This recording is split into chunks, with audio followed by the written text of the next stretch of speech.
Kemudian ibu akan lanjutkan organ akar. Bagian-bagiannya yaitu ada tudung akar, kemudian ada ujung akar, ada rambut atau bulu akar, kemudian ada cabang akar, ada leher, kemudian ada batang akar, ini batang akar, kemudian ada serabut akar. Fungsinya sendiri yaitu menyerap air dan mineral dan memperkokoh berdirinya batang, menyimpan makanan cadangan, kemudian alat reproduksi vegetatif. Strukturnya sendiri yaitu terdiri atas ada batang akar, cabang akar, rambut akar, dan tudung akar. Morfologi akar. Kemudian tudung akar ini berfungsi, tudung akar ini berfungsi sebagai penentu arah pertumbuhan akar dan melindungi ujung akar saat menembus tanah. Di belakang kaliptra atau tudung akar, atasnya itu merupakan daerah pertumbuhan yang berisi sel-sel yang bersifat meristematik. Di belakang daerah pertumbuhan merupakan daerah pemanjangan, dan di bagian belakang daerah pemanjangan terdapat daerah diferensiasi atau pembelahan, di mana pada daerah ini sel-sel telah mengalami pembelahan, di antaranya diferensiasi epidermis dan pembentukan bulu-bulu akar. Struktur morfologi akar itu menjadi 3 zona, yaitu zona diferensiasi atau pembelahan sel, kemudian ada zona pemanjangan, kemudian ada zona pembelahan. Zona pembelahan sel, pematangan, ini pematangan, kemudian ini pembelahan. Di zona pembelahan sel yaitu sel meristem apikal, daerah ini aktif membelah dekat dengan tudung akar. Kemudian ada zona pematangan, yaitu nanti akan termodifikasi menjadi rambut akar, berfungsi untuk memaksimal penyerapan air dan hara dalam tanah. Struktur anatomi akar itu dari luar ke dalam, yaitu adanya epidermis, korteks, endodermis, dan silinder pusat. Epidermis itu lapisan luar yang bersifat semi-permeabel, mudah dilalui air dan zat hara. Kemudian ada korteks, terdiri dari beberapa lapisan sel berdinding tipis untuk pertukaran gas. Kemudian ada endodermis, terdiri dari selapis sel berdinding tebal. Kemudian ada silinder, terdiri atas perisikkel, perikambium, dan paling luar ada phloem dan xilem.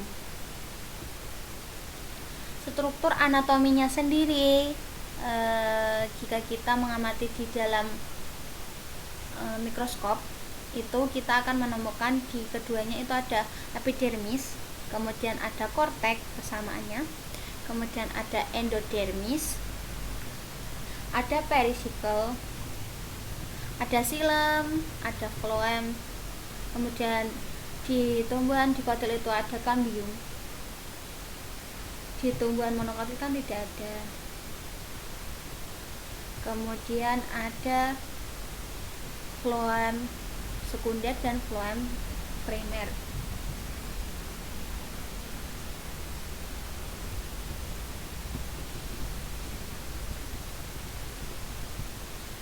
Secara umum, akar itu terdiri dari tudung akar, epidermis akar, korteks, dan stele. Tudung akar itu berfungsi untuk melindungi promeristem atau membentuk penetrasi akar. Untuk membedakan kita, tudung akar itu digunakan untuk melindungi, kan di luar, jadi dia itu digunakan untuk melindungi, berfungsi untuk melindungi. Kemudian ada epidermis. kemudian ada kortek, kemudian ada stele. Stele ini kita akan menemukan banyak zat pengangkut floem dan silem. Persamaan akar dikotil dan monokotil, yaitu persamaannya ada keduanya ada tipe berkas pengangkut floem dan silem. Urutannya itu mereka itu sama.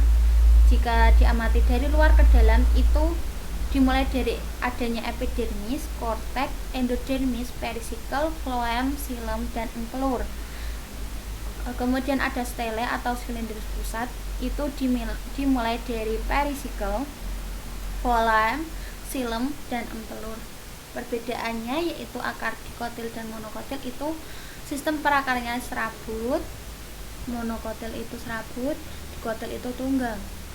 Untuk batang ujung akar dan tudung akar jelas, dikotil itu tidak jelas. Perisikkel itu monokotil terdiri atas beberapa lapis sel berdinding tebal dan hanya berfungsi membentuk akar dan cabang.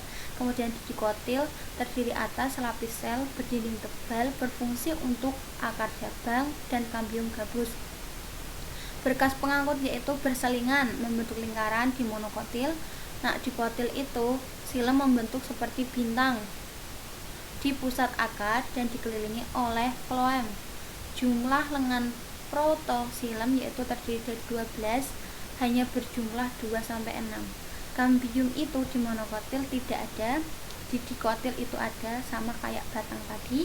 Kemudian adanya empelur itu ada terletak di pusat, di dikotil itu tidak ada, tidak ditemukan adanya empelur. Ini penampangnya, yaitu ada kortek, ada endodermis, keduanya ada endodermis, ada perisikkel, ada floem dan silem. Berkas pengangkutnya itu kalau monokotil itu berdekatan, kalau dikotil itu membentuk bintang. Kultur jaringan, pengertiannya yaitu metode perbanyakan tanaman secara in vitro dengan memanfaatkan kemampuan jaringan membentuk individu baru yang utuh. Sifatnya itu tetipotensi, membentuk individu baru yang utuh. Yaitu beberapa teknik kultur jaringan, yaitu ada meristem kultur dengan cara menggunakan eksplan dari jaringan muda, kemudian polen kultur yaitu menggunakan eksplan dari benang sari, kemudian ada protoplas kultur menggunakan eksplan dari protoplas, kemudian ada kloroplas kultur yaitu menggunakan kloroplas sebagai eksplan, kemudian ada somatic cross atau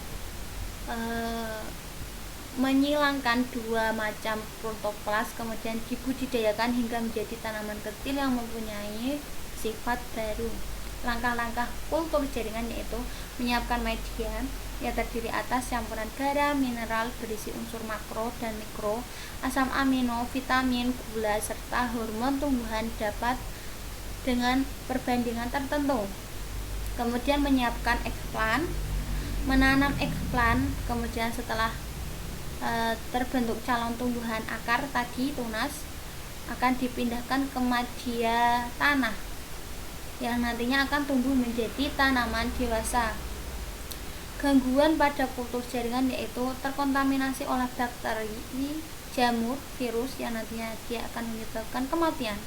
Agar terhindar dari kontaminasi, maka langkah-langkah pelaksanaannya harus mengikuti prosedur yang benar dan dijaga ketat kesterilannya. Kemudian ada browning atau pencoklatan. Untuk mengatasi browning itu dengan cara mengabsorpsi fenol penyebab pencoklatan dengan arang aktif. Manfaatnya itu untuk menghasilkan tanaman baru dalam jumlah besar, kemudian mendapatkan tanaman yang bebas dari virus, kemudian menciptakan varietas baru, melestarikan jenis tanaman yang hampir punah untuk mempertahankan keaslian sifat-sifat tanaman. Kelebihan kultur jaringan sendiri yaitu merupakan suatu cara menghasilkan jumlah bibit tanaman yang banyak dalam waktu yang singkat, kemudian tidak memerlukan tempat yang luas, tidak tergantung pada musim sehingga bisa dilaksanakan sepanjang tahun. Bibit yang dihasilkan lebih sehat, memungkinkan dilakukannya manipulasi genetik. Kekurangan memerlukan biaya besar, memerlukan keahlian khusus, kemudian memerlukan aklimatisasi ke lingkungan eksternal. Langkah-langkah teknik kultur jaringan itu kita contohnya sampelnya itu di wortel. Kita potong wortel secara melintang, dipotong gini, seret. Kemudian kita ambil sel, area pengambilan sel, diletakkan di cawan Petri. Kemudian sel itu dimasukkan ke cawan Petri. Sel itu akan membentuk kalus. Kemudian kalus itu dipindahkan ke medium pertumbuhan. Biasanya medium pertumbuhannya itu berupa kapas. Kemudian setelah 4-8 minggu nanti akan tumbuh akar. Kemudian setelah tumbuh akar akan dipindahkan ke medium tanah, akan menjadi tumbuhan dewasa. Begitulah teknik kultur jaringan. Kita harus perhatikan kesterilannya agar mendapatkan varietas yang unggul. Dari sini bisa dipahami ya, Ibu menjelaskan. Kemudian untuk Unity of Science ayat Quran surat Al-Qaf ayat 7. Bismillahirrahmanirrahim. Wal ardu madadnaha wa alqana fiha rawasiya wa ambasna fiha min kulli zawjin bahij. Yang artinya, dan kami hamparkan bumi itu dan kami letakkan padanya gunung-gunung yang kokoh dan kami tumbuhkan padanya segala macam tanaman yang indah dipandang mata. Jadi penjelasan dari Quran surat Al-Qaf ayat 7 di sini, Allah itu telah menumbuhkan berbagai macam tanaman yang indah dan sedap dipandang mata. Kita itu harus melestarikan tanaman, tidak diperbolehkan untuk merusak tanaman ataupun merusak lingkungan sekitar. Kita itu harus dapat melestarikan lingkungan. Manusia itu tidak diperbolehkan untuk merusak lingkungan. Intinya seperti itu. Terima kasih. Sekian pertemuan Ibu kali ini. Untuk pertemuan besok kita akan membahas tentang jaringan pada hewan. Tolong anak-anak di sini belajar terlebih dahulu sebelum Ibu menjelaskan. Kemudian nanti Ibu akan mengirim sebuah soal yang nantinya harus dikumpulkan lewat Google Scholar. Terima kasih pertemuan kali ini. Apabila Ibu ada salah kata mohon dimaafkan. Wassalamualaikum warahmatullahi wabarakatuh.